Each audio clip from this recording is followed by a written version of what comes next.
ઉત્તરાયણના પર્વને ગણતરીના દિવસો બાકી છે ત્યારે ભુજની પતંગ બજારમાં ઠંડીના કારણે બજારમાં તેજી થોડી ઓછી જોવા મળી રહી છે।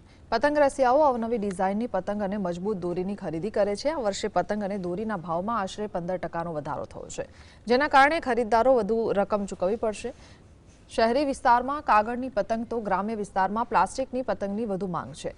ઝાલર, પ્લેન ટચ, છોટા ભીમ, ખંભાતની પતંગ તેમજ લાલ કિલ્લા, ગ્લાइंडर, तेज कमांडो જેવી દોરી ધૂમ મચાવી રહી છે। ઉત્તરાયણને લઈને ફેન્સી માસ્ક, સોલાર કેપ સહિતની ચીજવસ્તુઓની પણ માંગ છે। વેપારીઓ આ સિઝનમાં સારો વેપાર થવાની આશા રાખે છે। છોકરાઓની અંદર ચીલ, ખંભાતી ચીલ, હેવી કાર્ડ એની ડિમાન્ડ વધારે હોય છે। અને જો નાના છોકરાઓની આપણે વાત કરીએ, બેન 10, છોટા ભીમ એની ડિમાન્ડ હોય છે। બીજો અત્યારે ઠંડીના કારણે થોડીક ગ્રાહકી ઓછી છે, પણ હજી પણ નીકળશે। બીજી આપણે જો ભાવ વધારાની વાત કરીએ તો 15 થી 20% ભાવ વધારો છે। રો મટીરિયલ મોંઘો છે। બરેલીની અંદર અત્યારે 20-25 દિવસથી કોઈ પણ જાતનો માલ આવતો નથી, કેમ કે ત્યાં કોરા પડે છે। એકદમ ભયંકર ઠંડીના કારણે માલ કોઈ બનતો નથી, એટલે એનામાં પણ અછત છે। ત્યારે માલની, બરેલીના માલની શોર્ટેજ છે, કેમ કે આજે કસ્ટમર આવીને બરેલીની જ માલ માંગે।